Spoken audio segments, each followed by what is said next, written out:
Hola, buenas tardes, ¿cómo están? Mi nombre es Hilda Chávez y estoy haciendo este video porque quiero tocar este tema tan importante y porque quiero que conozcan un poco sobre mí, quiero que sepan un poquito de mi historia.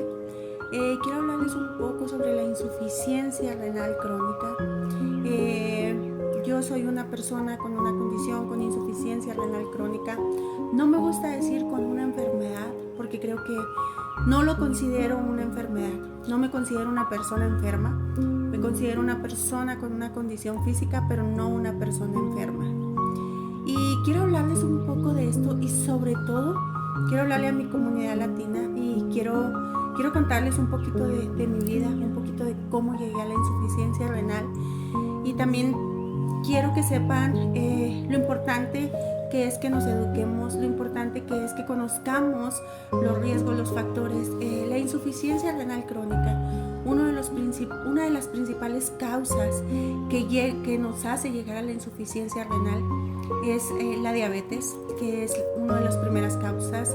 La otra es la presión arterial alta. En mi caso yo no tengo ninguna de las dos. En mi caso yo no tengo ni diabetes ni tengo presión arterial alta. Fue algo que me pasó y me tocó pasar por ahí. Tampoco nací con una condición de niña, tampoco me dio preeclamps. Muchas veces en los embarazos te da preeclamps y eso también puede ocasionar, no en todos los casos, pero en algunos casos. No tengo lupus, entonces se preguntarán cómo le dio insuficiencia renal.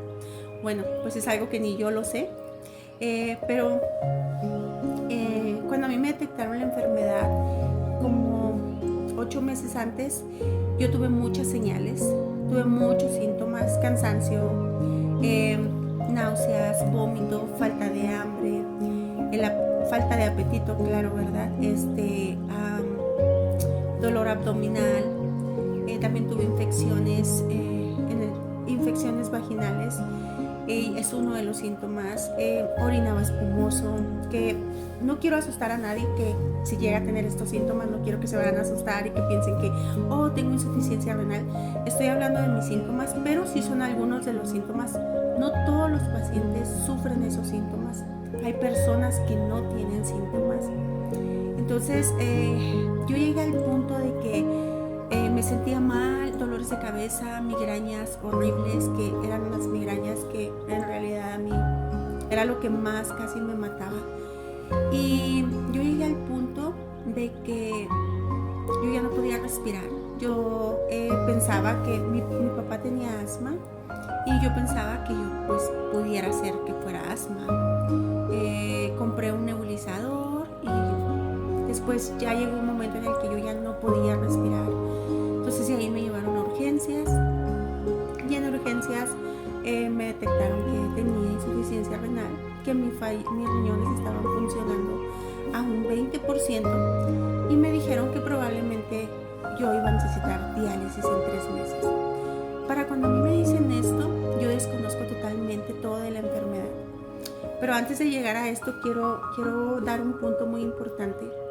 Muchas veces nosotros como latinos, y no muchas veces, la mayoría de las veces, llegamos a este país con sueños, con ganas de crecer. Queremos hacer todo lo que en nuestro país muchas veces no se puede hacer. Yo llegué como inmigrante, llegué sin documentos. El día de hoy tengo documentos, pero cuando a mí me detectaron la enfermedad yo no tenía documentos. Y toco este punto porque ¿qué pasa? Pasa que cuando tenemos la enfermedad, cuando tenemos alguna situación de enfermedad, no queremos ir al hospital o no queremos ir a ningún lado porque pensamos que o no nos van a atender, o cuando nos sentimos mal, los latinos somos así, de que la pastilla, que el remedio de la abuela, porque no podemos faltar al trabajo, porque ¿cómo vamos a perder ese día del trabajo para ir a que me den una pastilla? Entonces si yo la tengo, me la tomo.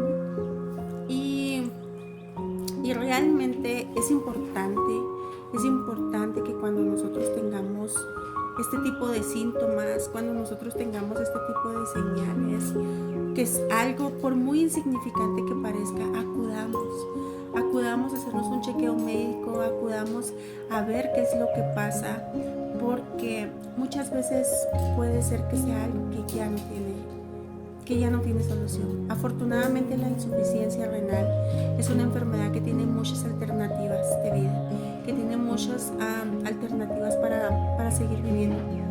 La hemodiálisis, la diálisis, el trasplante. Entonces, cuando a mí me detectaron la enfermedad, yo no sabía de nada. Yo desconocía. Yo vengo de una familia muy sana. Yo vengo de una familia de 15 hermanos. Yo vengo de una familia donde no existe esto de la insuficiencia renal. Soy la penúltima de los 15 hijos, entonces en mi familia nadie ha pasado por esto.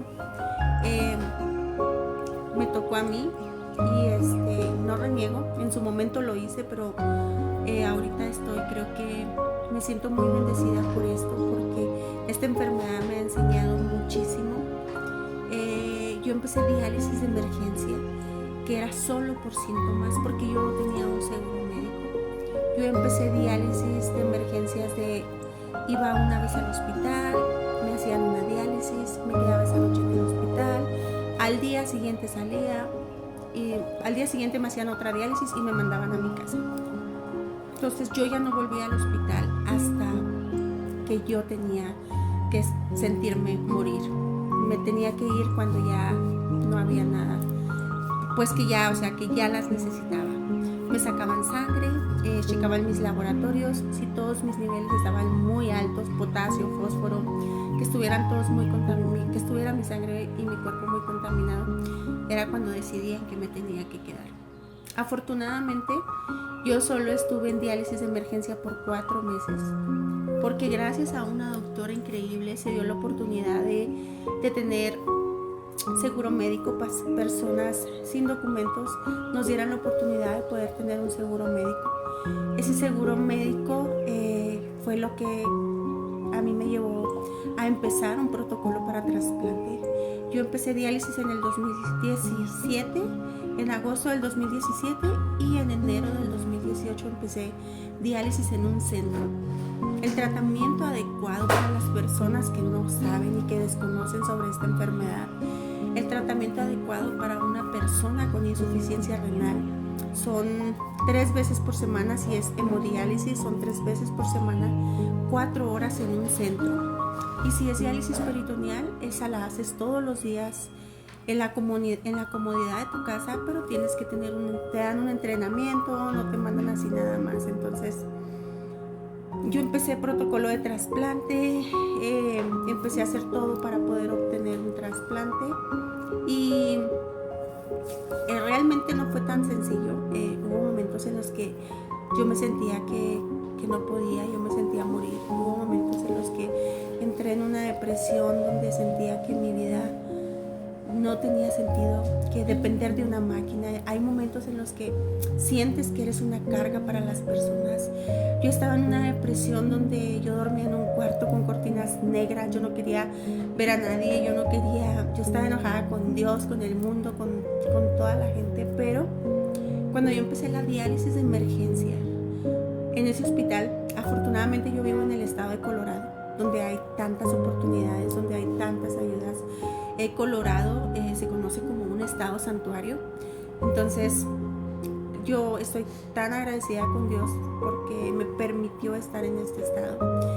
Y cuando yo conocí pacientes, personas mucho más mayores que yo, personas que fueron para mí un ejemplo de vida y que han sido y siguen siendo un ejemplo de vida, porque yo tenía 34 años, yo nunca había pasado una enfermedad. Como les digo, mi familia es muy sana, es súper sana. Entonces, cuando yo empiezo a escuchar historias de estas personas, cuando yo empiezo a escuchar, no llores, mija, tú puedes, esto no es tan difícil, esto es sencillo, todos pasamos por lo que tú estás pasando en estos momentos, yo me quedé como que, ¿cómo?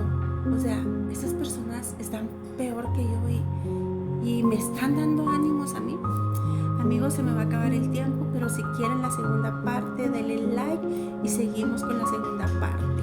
Síganme, porfa.